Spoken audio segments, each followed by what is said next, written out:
panel of thinkers and influencers as we continue our vitally important climate justice work. On Thursday, June 19th, you're invited to join us as we celebrate Juneteenth and our 4th anniversary. There will be plenty of food, fun, great music, good vibes, and all of your favorite KBLA Talk 1580 hosts will be there.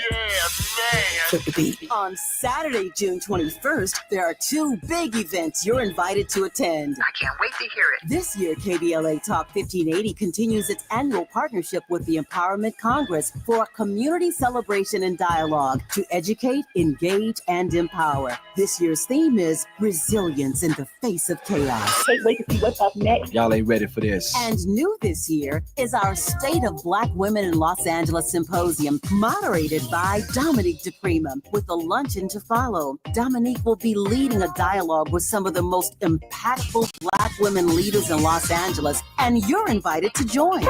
This is it. All of these events are free, but seating is limited, so you must register in advance at our KBLA1580.com website, where you can find all the details you need about each event. Check it out. It's our 4th anniversary, and we would love to celebrate it with you. I love you guys so much. There's nothing you can do about it. We're KBLA Talk 1580. The only black talk radio station west of the Mississippi. Thank you for having our black. Happy anniversary, KBLA! Love you. Love you.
I'm Jesse Jackson Jr. Welcome forward to the Jesse Jackson Jr. Show. Today we mourn the loss of Congressman Charles Rangel, one of the most influential men, African American or otherwise, to ever serve in the Congress of the United States. But the fact that he hailed from Harlem, New York, that he succeeded Adam Clayton Powell in the Congress of the United States for more than 5 decades is a true statement about the people of Harlem.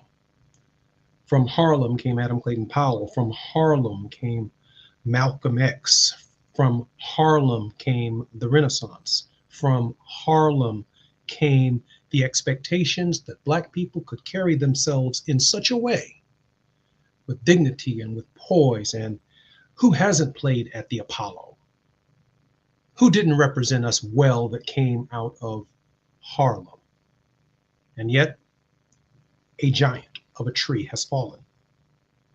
We're dedicating our program today to the late Congressman Charles Rangel, extraordinary leader and extraordinary visionary, and someone who rose to the highest heights in the Congress of the United States as chairman of the very, very powerful Ways and Means Committee. There are only 2 committees in Congress that are that desirous, the Ways and Means Committee, that being first, and the Appropriations Committee. I served in Congress with Congressman Charles Rangel for 17 years.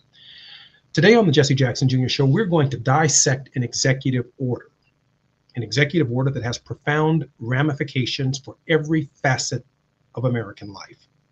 The title of this executive order, issued on April 23rd, 2025, is Restoring Equality of Opportunity and Meritocracy. By the authority vested in me as president by the Constitution and the laws of the United States of America, it is hereby ordered, Section 1, Purpose. A bedrock principle of the United States is that all citizens are equally treated under law. The principle guarantees equality of opportunity. Here it is, not equal outcomes. It promises that people are treated as individuals, not components of a particular race or group. It encourages meritocracy in a colorblind society, not race or sex-based favoritism. Adherence to this principle is essentially to creating opportunity, encouraging achievement, and sustaining the American dream. Now watch this. But a pernicious movement endangers this foundational principle, seeking to transform America's promise of equal opportunity into a divisive pursuit of results preordained by irrelevant, immutable characteristics, regardless of individual strengths, effort, or achievement. Now, does this sound like something Donald Trump wrote, by the way? Let's keep reading.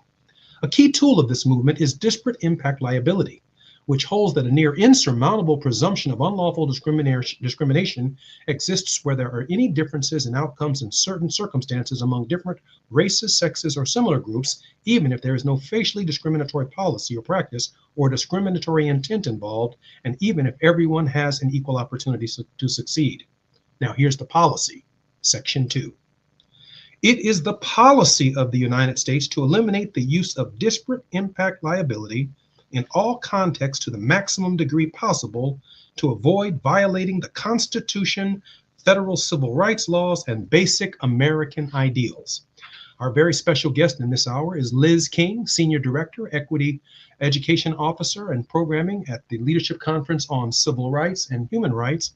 Liz currently serves as the Education Equity Senior Program Director of the Leadership Conference on Civil and Human Rights, a position she has held since 2015. The Leadership Conference is a coalition charged by its diverse membership of more than 240 national organizations to promote and protect civil and human rights of all persons in the United States. In this role, Ms. King leads the organization's work to ensure that all students are fully included in welcoming schools from early childhood through post-secondary education to prepare them for college, careers in life, and the full exercise of their social, political, and economic rights. When we come forward, our very special guest on the Jesse Jackson Jr. Show is Liz King.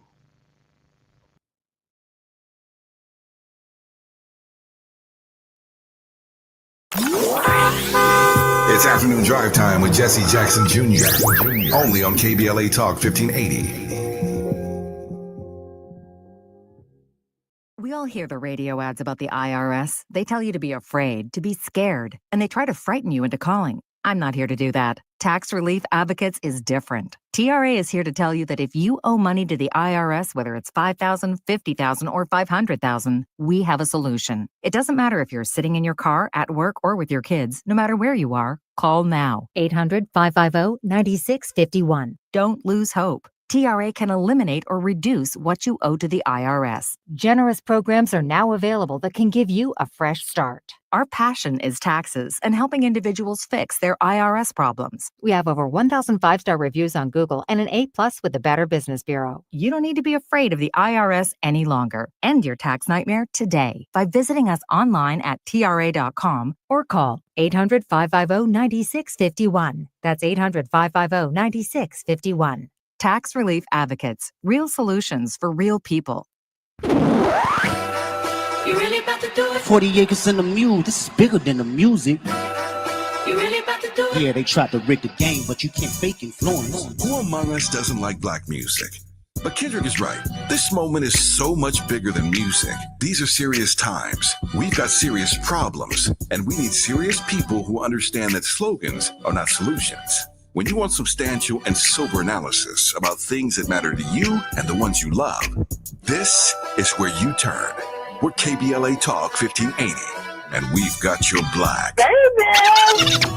KBLA Talk 1580 congratulates Pastor and Mrs. William Sachs Epps on their retirement from stewardship at the historic Second Baptist Church. Dr. Epps has faithfully served Second Baptist as its senior pastor for 37 years. What a legacy of love and leadership. Pastor and Mrs. Epps will be honored at a luncheon on Saturday, July 26, 11 a.m. to 2 p.m. at the Sheraton Universal Hotel in Universal City, and you're invited to attend. Noted scholar Dr. Michael Eric Dyson is the keynote speaker. For ticket information, please contact epsretirement@gmail.com or call 213-399-2103. That's epsretirement@gmail.com or call 213-399-2103. To Pastor Epps and First Lady Epps, congratulations from all of us at KBLA Talk 1580. Now back to more of Jesse Jackson Jr. on KBLA Talk 1580.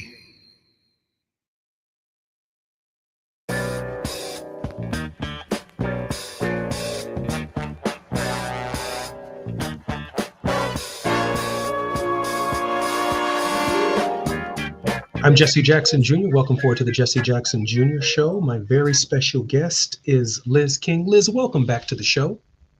Thank you, Congressman. It's so great to be here. I'm so honored that you're here. Liz, I need you to take us to school today to help us understand some basic concepts as we head into this new uncharted territory of having civil rights laws, human rights laws, turned on their heads, upside down, and actually used against us. What is disparate impact, and why is it so important as a way of understanding discrimination as it manifests itself today? Thank you, Congressman, and I look forward to talking about that. I would be remiss, though, as you invoked the good name of Mr. Rangel at the beginning. I wanted to just share, I had the opportunity to work in proximity to Mr. Rangel for a minute on the Hill, and just he did so much for all of us in his incredibly important work around the Recovery Act and coming out of the economic challenges of 2008. I just wanted to say thank you for lifting up his name in this space and the opportunity to thank him for his work as he goes to the other side. And, and that gets us to thinking about Adam Clayton Powell and absolutely the critically important role that Mr. Powell played. And, you mentioned time to go to school, just the history lesson to remind us all, right? So we had in 1954, we had the Brown v. Board of Ed decision, which a unanimous decision rightfully ruled that school segregation was unconstitutional and violated the constitutional rights of children.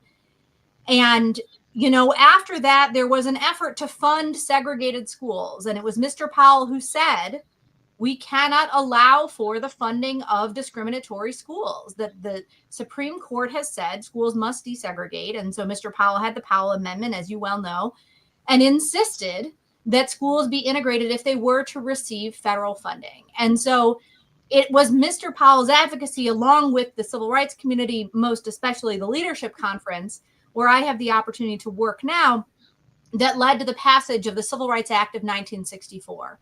And particularly Title VI of the Civil Rights Act of 1964, which says that no recipient of federal financial assistance may discriminate on the basis of race, color, or national origin. And so that includes all public schools. It includes many hospitals and public transportation. It includes many police departments. It includes a lot of local governments. And it says if you are going to receive federal financial assistance from the government, you may not discriminate on the basis of race, color, and national origin. And so that has been the law since 1964. And, we often think about two different ways of understanding discrimination as prohibited under Title VI of the Civil Rights Act. And we have a fact sheet about this on our website, and I would encourage folks to check out civilrights.org. If you go look at the fact sheet there, you can see this information that's being provided right now talks about how Title VI of the Civil Rights Act works. And it says, sometimes we see discrimination as different treatment. Sometimes people just say the quiet part out loud. And they say that their intent is to exclude certain people from the benefits of a program or activity. They say out loud that, for example, if they were to say Black students are not allowed to take an AP class, that would be different treatment. That would be discriminatory. If you are a recipient of federal financial assistance, you may not do that. And sometimes different treatment discrimination looks like you have the same policy in general. So you don't name race in the policy, but the way that it is implemented, you implement it differently for some than for others. So, for example, if we think about people who wear turbans or other religious headgear who are pulled over by the police for a stop more often than people who do not have that type of religious headgear, people who are of South Asian descent pulled over more often than white people, then that would be different treatment discrimination. But what you were asking about, Congressman, is what's called disparate impact discrimination. And I heard you were reading this terrible, terrible executive order that the president signed his name to, and that is seeking to undermine disparate impact. And disparate impact discrimination is when we look at the effects of a policy. We look not just trying to figure out, not just does it say race and use race language in the policy, not is it implemented differently for different people, but sometimes you have a policy which is described as facially neutral, but which harms one group of people more than another on the basis of their race. And if that happens, we have to ask ourselves whether we are seeing disparate impact discrimination. And this executive order that you talked about seeks to prohibit all of us from understanding discrimination as it manifests as disparate impact. And so this question, yes, please, Congressman. Let me press on this just a little bit for our listeners. This particular statute was designed historically to deal with state actors, local governments, and local actors who had discriminated against people that could be proven over long periods of time, that their behavior fundamentally needed to be changed, to be more inclusive, to make room for more people, and to not hold their sexuality, their gender, their race, their religion, or whatever form of life God has presented them from being discriminated against. And now this particular executive order is doing just the opposite. It is saying that those who have historically been discriminated against can no longer be seen as having been discriminated against, but in fact, the very group of people who've been discriminating against people are now empowered to say, you're the problem, I'm not the problem. Is that essentially where this is going? Yes, I think that is exactly right. I think what we are seeing here is a frustration that our country was beginning to make progress towards our American ideals. We were beginning to make progress towards becoming a more racially equitable society. And President Trump here is saying, not so fast. We are going to try and use these laws that are designed to implement the Constitution to protect all of us from discrimination. We are going to try and use these laws to support and maintain, reinforce, and embolden white supremacy. And that really is the goal here. And exactly, so when we're talking about Title VI, this civil rights law is about race, color, and national origin. But when we talk about Title VII, that's about prohibiting discrimination in employment on the basis of race, color, national origin, sex, or religion. And we have a civil rights law called Section 504 of the Rehabilitation Act, which prohibits discrimination on the basis of disability. And what they want to say is that our laws should protect the interests of heterosexual, cisgender, non-disabled white men.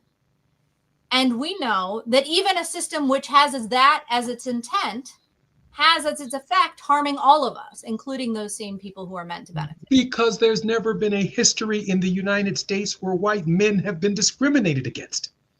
It's just not designed for anyone other than white men who have historically discriminated against people. But now this law says they can't be discriminated against when they're the discriminators. Yes, and I think what we are seeing here is merit fatigue. They are tired of having to compete against people from all backgrounds. They are feeling nostalgic for a time when white men didn't have to compete against anyone else besides white men. And so what they want to do is rig the game. They want to change the system so the only people who have opportunity are white men. They want to limit the pool, and they want to turn this merit-based system in which we get rid of these discriminatory laws. They want to turn that system on its head, and they want to create a system in which merit is irrelevant, and it is a race-based system in which only they and their friends have the opportunity to participate in our society. Liz, when you talk about nostalgia and white men versus, let's say, the history of racial, sexual, gender-based discrimination, what do you mean by nostalgia? I think they have this romantic idea that things worked better when it was only white men had the opportunity to be in boardrooms. Only white men had the opportunity to go to college. Only white men had the opportunity to be police officers and firefighters. They have this nostalgia for this romantic ideal. As if, for example, it was not Mr. Rangel who probably did more for low-income white people in Appalachia than most white members of Congress have ever done. But they have this romantic nostalgia for a time, a time in which these decisions, we think about these limitations on who had the right to vote. And Wade Henderson always says that we didn't become America until 1965. It was the Voting Rights Act that made us a democracy. It was the Voting Rights Act that said, you have to win elections. You have to be elected by the people, all of the people. You cannot artificially create barriers to the ballot that limit who has the opportunity to vote for you. We see the same thing with colleges and universities. For decades, they were limited to white men, and they started to open their doors. And what are we seeing now? An effort to shut down colleges and universities. They are uninterested in having to compete against anybody else to get into Harvard. They want to rig the game. They want to limit who has a chance to participate. And this attack on disparate impact is one of the ways we hold them accountable in their sneakiest moves, because they don't come out and put out a sign anymore saying they do sometimes, right? Sometimes they even put on hoods, but most of the time they don't say what it is they're trying to do. Most of the time they're sneakier about it, and we need a way to catch them and prevent them from this continued harm of racial discrimination. I find this,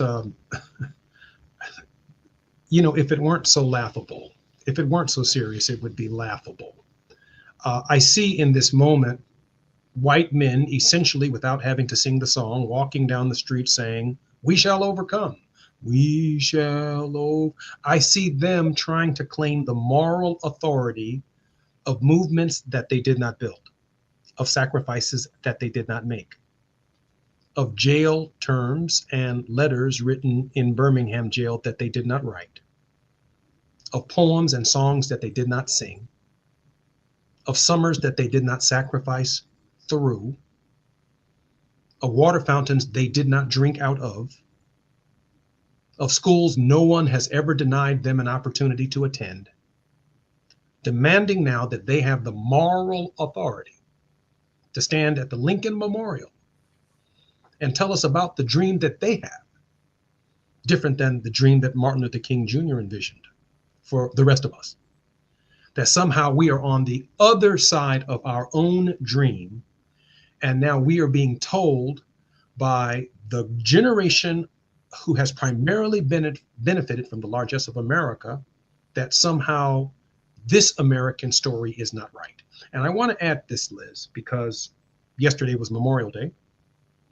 And on Friday, I did a program on this station where I reminded everyone that 10,000 people in South Carolina, newly freed slaves, marched around graves in 1865, around Union soldiers and African-American United States colored troops who had fought for their freedom. They called it Flag Day. And over time, Congress passed a law to change it from Flag Day to Memorial Day, celebrating not what happened in 1865 and during the Civil War, but all wars: World War I, World War II, World War III, Korea, Vietnam, the War on Terror, you name it. They rewrote the story of Memorial Day because it was our story, just like they rewrote Thanksgiving, just like Labor Day isn't just about unions and organizing. We went from a slave labor society to organizing to get paid our benefits. And now we're being told that the other side that has historically discriminated against us, that they now have the right to claim racial discrimination by people who have yet to benefit from the largest of America. Talk to me, Liz. No, I think it's just, this grievance politics, and you and I we have talked about Du Bois before, and I keep coming back to this question of what is it that they think they're getting out of here. What they are coming up with these rules that mean that we're not going to have the best firefighters. We're not going to have the best doctors. We're not going to have the best scientists, because if you narrow the pool, if you say only these group of people get to be scientists, or only these group of people get to be firefighters, if you get rid of disparate impact and you allow for these discriminatory policies to be in effect, it will hurt all of us. They think they're going to win, but it's a lie. I always think about, King talked about segregating white folk from honest thinking. And that is what we are seeing right now. They are engaged collectively in a massive lie that they repeat to one another, and they think that they will benefit, and they will lose. And they will lose a lot along the way. And we will all lose a lot along the way.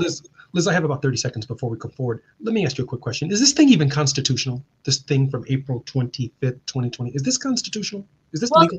Thankfully, we have some great lawyers who are looking into that. But when we come back, I would love to talk about what's going to happen next and opportunities for people to get involved, to use their voice and engage in the civic process, because this is only the beginning of their longer agenda here, what we're going to see in the regulatory space, what we're going to see in the courts, and what we're going to see in Congress. So I look forward to talking to you about all of the things that folks can engage on, where they can learn more, and how we can all work together to ensure that we have prohibitions on discrimination in all its forms. I'm Jesse Jackson Jr. You're listening to the Jesse Jackson Jr. Show. When we come forward, Liz King. It's afternoon drive time with Jesse Jackson Jr. Only on KBLA Talk 1580.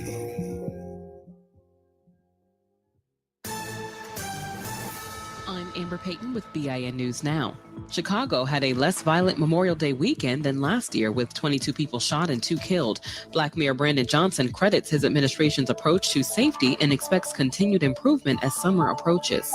Homicides are down 21%. Shooting incidents are down 36%. Robberies are down 36%. Last year, 41 people were shot, with 9 killed.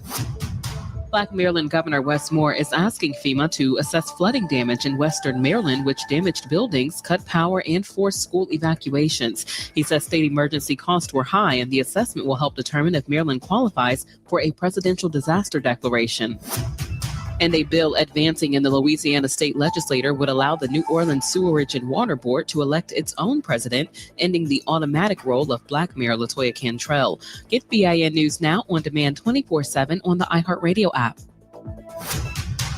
Joe Buck and John Smoltz welcoming you back to the City Center Convenience Mart. Uh-oh. She's looking at the cigarettes, but she just grabs the gum off the counter. Stand Up to Cancer and Rally want you to reduce your risk for cancer. Go to takeahealthystand.org.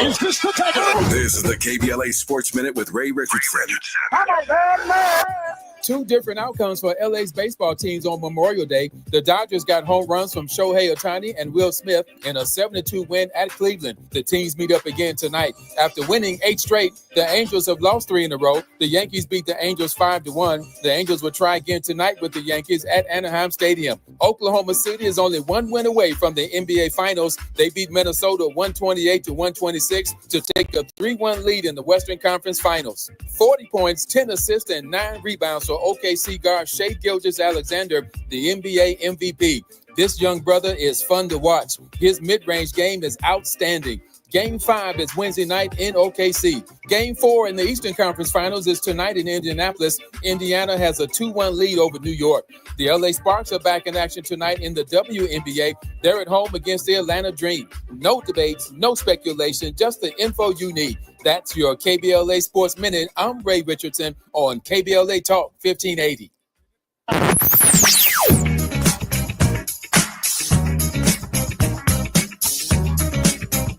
This is KBLA Talk 1580. Talk radio. That's music to your ears. We're unapologetically progressive. KBLA Talk 1580.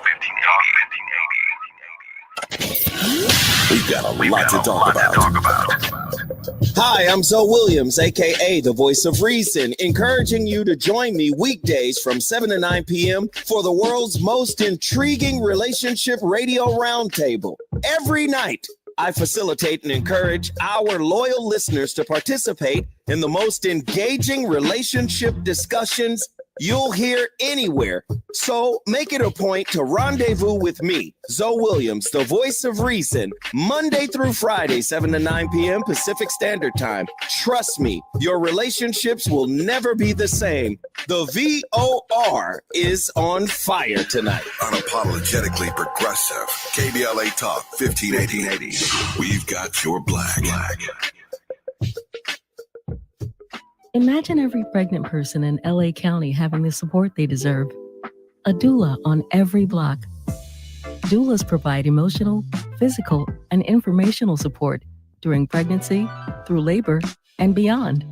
Medi-Cal now covers doula care. That means you can get the support you need or train to support families in your community.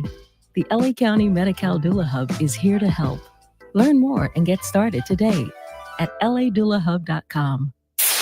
KBLA Talk 1580. We've got a lot to talk about. KBLA Talk 1580, connecting you with services and solutions. If you need help getting your resume in order, finding job training, or landing a job, we've got 3 great options for you. First, the City of Los Angeles has WorkSource centers across the area offering free job support. The California Workforce Development Board can help you with everything from GED prep to vocational training at no cost to you. On the federal level, the Department of Labor's American Job Centers offer a full range of services for job seekers and businesses alike. Visit careeronestop.org, or for more info, just call California's Help Center or visit cwdb.ca.gov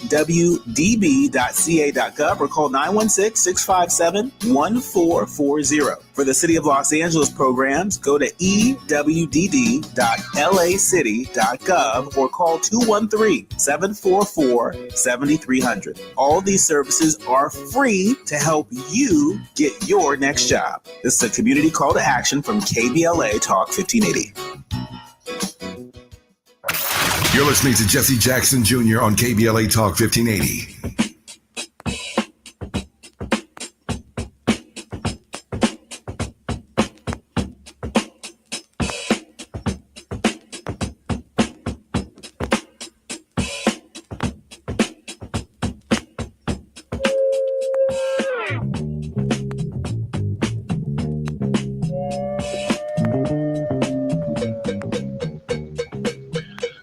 I'm Jesse Jackson Jr. Welcome forward to the Jesse Jackson Jr. Show. My very special guest is none other than Liz King. She is the Senior Director, Education Equity Program, the Leadership Conference on Civil and Human Rights. Liz, welcome forward to the Jesse Jackson Jr. Show. Thank you so much. Liz, before we go into all of the things that you need us to do, and we're going to set aside some pretty significant time to go through that, I do have two further questions. What is the Trump administration trying to do, and why are they trying to do it in this way? Yeah, so what we're seeing here, honestly, is an effort to fulfill the dream of the Reagan administration, which is to significantly narrow the scope of our civil rights laws to prohibit essentially only those forms of discrimination which are occurred in the past, right? And so that was their agenda in the 80s. They were unsuccessful. But as you pointed out, they are not just trying to narrow the scope of our civil rights laws, to narrow the scope of the non-discrimination protections. They are actually trying to encourage and require discrimination by weaponizing our civil rights laws. And so specifically, what they're trying to do is strip out of our laws something called disparate impact, which is when we look at the impact that a law has, we look at the data and we see as this law is being implemented, Latinos are hurt far more often than are white people. When this law is being implemented, and we ask more questions and we say, well, what is the policy justifiable? Is there a justifiable reason for the policy that is having this disparate harm, causing more harm to some groups than others? And if there is not a justification for that policy, it is likely that that policy is discriminatory. And we talk about this in the context of education. For example, when we talk about school discipline. So one example we think about a lot is if a school has a policy where they suspend children who are truant, so you don't come to school and we put you out of school, and that is causing disparate harm to one racial group over another because of maybe residential patterns or bus patterns. Maybe some people are late more often than others. Some people have a harder time getting to school than others. It is hard. There is no educational justification for putting kids out of school because they weren't coming to school, and it is harming one racial group more than another. And that we say is racial discrimination. And so what the Trump administration is trying to do is limit what we can describe as discrimination, while at the same time saying that you are not allowed to change policies in order to achieve equal opportunity. And you had asked before, Congressman, about whether or not this was constitutional. And this executive order directs federal agencies not to enforce the law. They have one job. When you're the executive branch, you have one job. You enforce the law. That's what you do. That's what the Constitution says. That's what Article 2 says, plain, clear. And so I think we really do have to ask the question, if you're directing federal agencies not to enforce the law, are you complying with the Constitution here? And so that's a huge part of what's going on. And the reason they want to do this is they want to create a rigged system where their friends benefit and everyone else loses. I find this somewhat troubling. And I know I'm going to take a deep stretch here, because it's one thing to be in Congress or to be in the Senate, to be arguing with the liberals on the one side why this makes sense. Disparate impact ought to be in the law, and fighting with conservatives who might make the case that this discriminates intentionally against people who have been practicing discrimination, but we don't care. We don't want it to impact us anymore. And it's a whole nother universe, which we haven't even broached, when these executive orders become algorithms. And this is artificial intelligence thinking for the government. We haven't even broached this yet. We can't broach it because at least there's a reasonable conversation between human actors over what the law is. Here is a group of people who've been discriminated against. This is how we're going to remedy it, to bring them from the valley of discrimination to the mountaintop of equality with the rest of us as Americans. But what happens when the computer is making that decision? What happens when artificial intelligence is making that decision off of an inverted version of what the law was intended to do against the backdrop of all of the history that this administration is trying to erase? That's deeply troubling stuff. And it's coming. It's coming. And we don't know quite what to do with it yet. Liz, let me ask you this final question, and then let's get to the business of what we need to do to help in the immediate short term. What would it mean if we could no longer use disparate impact to understand and root out discrimination? What would that mean? Yeah, if we no longer had access to this tool, you talked about artificial intelligence as a great example, right? So when we talk about historic redlining, someone sat down with a red pen and they drew on the map and they said, if you live on this side of the line, you can get a loan. And if you live on that side of the line, you can't get a loan. But in that scenario, there was a person with a pen drawing a map. We could go and we could look and we could find out what information informed this decision. Why did you decide who got access to credit and who didn't? With artificial intelligence, it's not a person drawing that line. It just comes out of the computer like that. The computer comes out and says, this person is a risk and that person isn't. This person gets an opportunity and that person doesn't. And we cannot see what's going on inside the mechanics. We cannot see how all of these data are interacting with one another.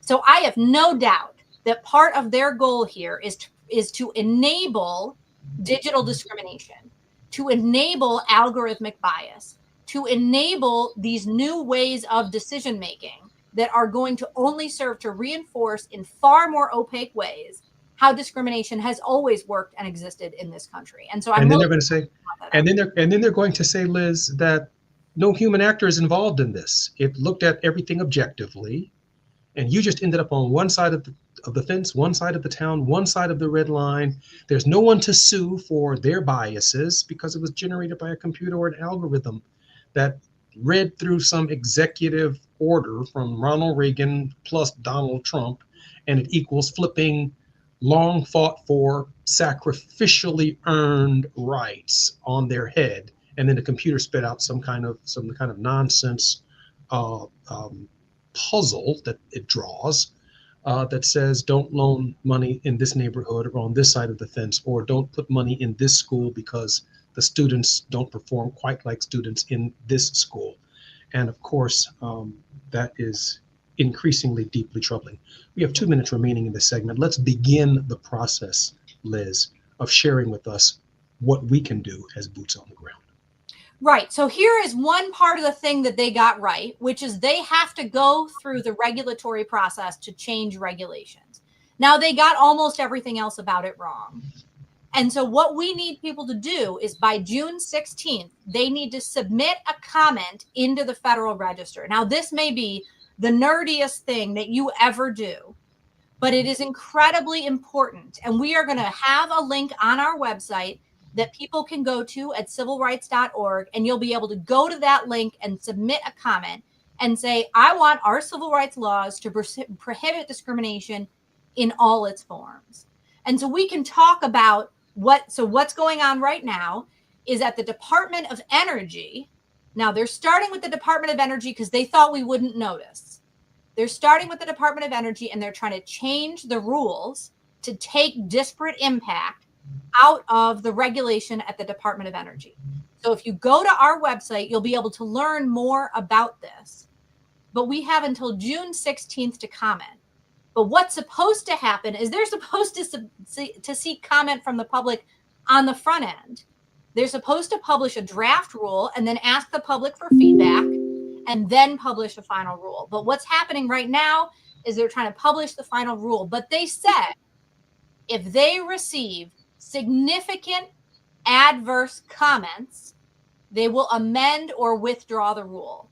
And so I know we're about to go out on break, and we can talk a lot more about how this process works, but this is about civic engagement. This is about every voice being heard, every community organization being heard, and saying to the Department of Energy and our federal government, we want all our rights here and now, as Dr. King would say at Cobalt Hall. So that is what we're talking about here is regulations, the Department of Energy. And I would love to talk about environmental discrimination as well when we come forward again. And let's talk about all the ways that this shows up. I'm Jesse Jackson Jr. I can't beat her exit when we come forward. While you're stuck in traffic, we can at least bring you up to speed on the news of the day. You're listening to Jesse Jackson Jr. only on KBLA Talk 1580.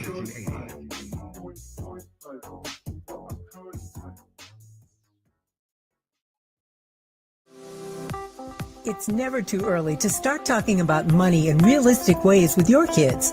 JP Morgan Chase navigates how to educate your kids now about creating long-lasting, healthy money habits. Whether your kids are in elementary school, high school, or college, now is a great time to start a conversation about ways to create healthy money habits as they grow, ultimately benefiting their financial future. Talking about money in a realistic way to support your kids' lifestyle and dreams, your first banking account geared towards high school or college. It's never too early. Explaining the basics, what you earn and what you spend, building financial confidence starts with getting organized. Learning and practicing vital money skills now will stay with them for life. Tools they will have to stay on top of their finances and achieve their goals. This segment is sponsored by JP Morgan Chase. The IRS finally caught up with Louie. I hadn't paid my taxes in 8 years. I owe the IRS a lot of money. Louie was in deep trouble. We're going to take your house, put a lien on your bank account, garnish your pay, They don't care. They're going to take your paycheck. Louis found out about Optima Tax Relief, the leading tax resolution firm. A-plus rated by the Better Business Bureau, they've resolved over $1 billion for their clients. Optima Tax, they help me. They calm me down. They make me feel comfortable, and I trust them. Louis has a lot to be thankful for. I don't owe the IRS anymore, and I'm able to live a comfortable life, a lot better life. It was because of Optima Tax. For tax help you can trust, call Optima now for a free consultation. Take it from Louis. If you owe the IRS, don't go it alone. Give Optima Tax a call. They can help you. Call 800-919-9077. 800-919-9077. 800-919-9077. Optima Tax Relief. Testimonial from an actual client. Some restrictions apply. For complete details, please visit OptimaTaxRelief.com. Lena Bloom for the Bail Project.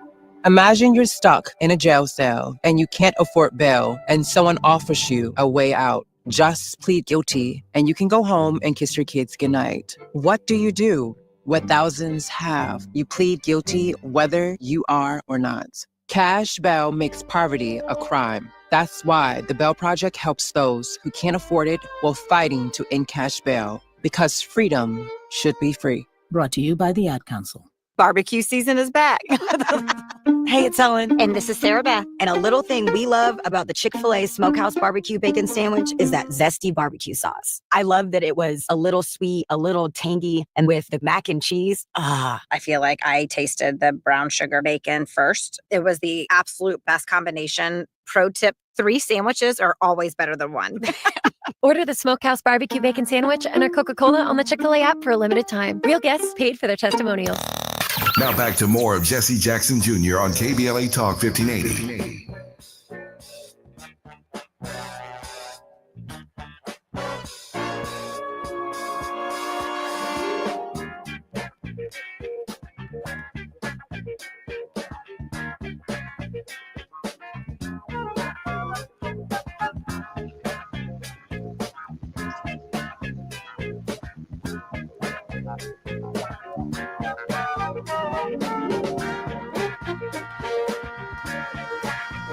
I'm Jesse Jackson Jr. Welcome forward to the Jesse Jackson Jr. Show. My very special guest is Liz King, Senior Director of the Education Equity Program for the Leadership Conference on Civil and Human Rights. Liz, welcome forward to the Jesse Jackson Jr. Show. Thank you so much. Liz, quick question for you. Let's go over this civic engagement with respect to the Department of Energy, since we were supposed to be sleeping on this. What we need to do. And then I'd like to transition in this, our final segment, into your thoughts on the environment. I'm a little bit perplexed as to whether or not it's the environment in Washington generally, or you're talking about clean water, clean air, and other environmental regulations that matter. We'll come to that in just a moment. But Liz, more on the Department of Energy and civic engagement. That's right. So the Department of Energy right now is engaged in this rulemaking process. And that means they have put forward a regulation that is going to govern recipients of Department of Energy grants. Now, there are 46 federal regulations that govern Title VI of the Civil Rights Act. And if they want to get rid of disparate impact, they have to go change 46 regulations. So they have started with the Department of Energy, and we need to speak together with a loud, clear voice that we will not let them do this quietly. And so you can go into the Federal Register, into federalregister.gov, or you can go to our website and you can submit a comment. And in your comment, you can say, we want all our rights here and now. We object to their effort to cover up discrimination and to remove a crucial tool the government must use to enforce non-discrimination law. And so that's what's going on right now. That is a comment deadline that ends on June 16th. So they said in their notice, the Department of Energy said, that if they hear significant adverse comments by June 16th, they will back off of their plan. And so we have to be loud and clear that we are not going to let them do this, and we have to speak out against this. And so it is a complicated process. It's more complicated than calling your member of Congress. It's more complicated sometimes than writing a letter, but it's incredibly valuable, because when you submit a comment into the Federal Register, you become a part of the administrative record. So then when LDF or the ACLU or MALDEF or somebody else goes to court, they bring that administrative record and they say, look at all of these people who told you not to do this. Look at all of these people who objected to this regulation, and it becomes a part of the advocacy. And so it's an incredibly valuable opportunity for local community-based organizations to be heard, individual people, for churches, for anybody to say, we want to preserve disparate impact and prohibit discrimination in all its forms. Now, I'm sorry, go ahead, please. I didn't mean to interrupt you. No, I was no, going no. to say that one of the things that they can do, Liz, is share this post, share this Facebook post. Repeat what you've heard from Liz today. So many of you are asking, what can we do? We need to do something. Do this. Do this till June 16th. You ain't got nothing else to do. Do this till June 16th. Let's get in the record so that when the lawyers file their cases, there are sufficient evidence of people, overwhelming evidence, that's what I'm hearing you say, Liz, that says we want to preserve disparate impact and get away with this, do away with the liability or the lack of accountability and liability that the president is trying to accomplish in this executive order at the Department of Energy. That's what I'm hearing you say. Share this post. It's impossible to replay it in your mind, everything that you've heard. Go to Facebook, go to download the app, KBLA app, and share this particular show for the purposes of educating people on a direct action that we can take together between now and June 16th. Liz, I did not mean to cut you off. I want you to finish your thought, and then let's make that pivot to the environment. No, that was so great, right? We need to get the word out. They are trying to overwhelm us. They are trying to do this in secret, and we need to bring it into the light of day. We need to tell everyone what's going on, and we need to work together to stop this. Now, you had talked about artificial intelligence, and we know that disparate impact is one of the only ways we are going to be able to resolve discriminatory AI. But it is also You mean a racist computer? Yes, exactly. Well, you mean a robot saying Black history doesn't exist. Women have never been discriminated against. LGBT don't confront discrimination. Native American, none of that. I'm a robot. And so where have you been? I'm just from Mars or something. Well, I mean, these robots were not made by the Lord God Almighty, right? There are people who make the robots. There are people who make the algorithms. There are people who are using data that was collected by other people, right? But the other example where we really need disparate impact is when we talk about environmental discrimination. When we talk about where is a landfill built, when we talk about who's exposed to polluted drinking water, when we talk about who's exposed to chemicals coming out of these chemical treatment plants and whatever, when we talk about who's exposed to sewage, you may have seen huge cutbacks around environmental discrimination at the Environmental Protection Agency that is now going to subject people in the rural South, Black people in the rural South, to having to walk through sewage because they don't have access to sidewalks, they don't have access to plumbing like the white people who live not that far from them. And this is about disparate impact, is about all of these ways in which we are experiencing discrimination. So there is an opportunity, a time right now that we can make our voice heard, and it will not be the last opportunity. Because like I said, they're going to start at the Department of Energy and they are going to keep going on this. This is their plan. Their plan is to eliminate our civil rights laws, and the part they keep, they're going to use to hurt the people it's meant to help. And so this is just the beginning. It's going to be a long 4 years, and we are going to fight them at every turn with every tool that we have. This is one of the reasons I love KBLA. I just don't know another radio station or another vehicle available to us to take action immediately when we're focused on the things that matter. And Liz, you have given us a wealth of information today. It's certainly my hope that as these crises and the application of this executive order in other administrative agencies begin to present themselves, that you will feel free to come back on our show and share with the people exactly what's happening and what our action needs to be to try and, well, keep this from happening, to put our finger like the Dutch boy in the dike until 2026, until we get control of Congress, until we can hold the administrative agencies accountable, until we can wrap our minds around a big, beautiful bill that Hakeem Jeffries drafts to change the big, beautiful bill that Mr. Johnson drafted and sent over to the Senate. And that's being resisted by a number of senators who say the big, beautiful bill just takes too much from average working class and ordinary Americans. Liz, we've got a couple of more minutes. I got to drill you for just one or two questions on your thoughts about the president and Harvard University and what's really taking place.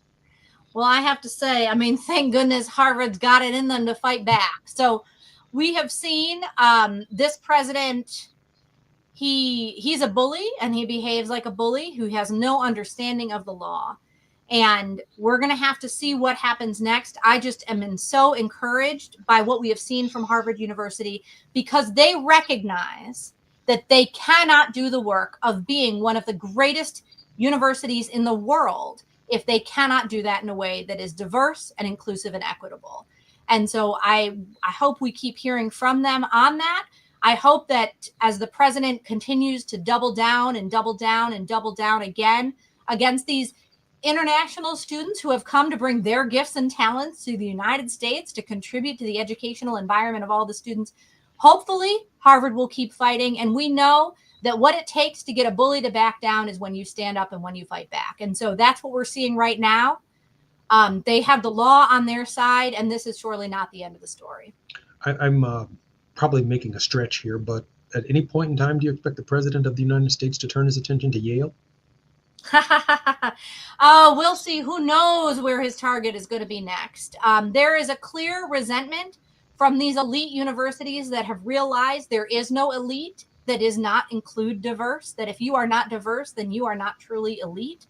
If you are not equitable, then you are not are not truly elite. And so they are fighting back. Trump is trying to, he does oppose merit. He opposes the idea that people should have to compete against one another to get into these selective colleges. He wants to save all of the spots for himself and his cronies. So we're going to see this. We're going to keep seeing this over and over and over again. And it is only when we all work together as the diversity of Americans that we are to push back and reject this and say, this is not who we are. This is not the world we want. This is not the country we want. And that's what will make him back down. And so we have to keep speaking up and speaking out. Could have something to do with his son not being able to get into Harvard University. I'm Jesse Jackson Jr. When we come forward tomorrow will be Wealthy Wednesdays with Dr. Reverend S. Todd Yeary. 1 foot in the pulpit, 1 foot in the courtroom. I'm Jesse Jackson Jr. Liz, thank you for spending today with us on the Jesse Jackson Jr. Show. Thank you so much for having me. Until next time. KBLA 1580 Santa Monica. I'm Amber Payton with BIN News Now. Chicago had a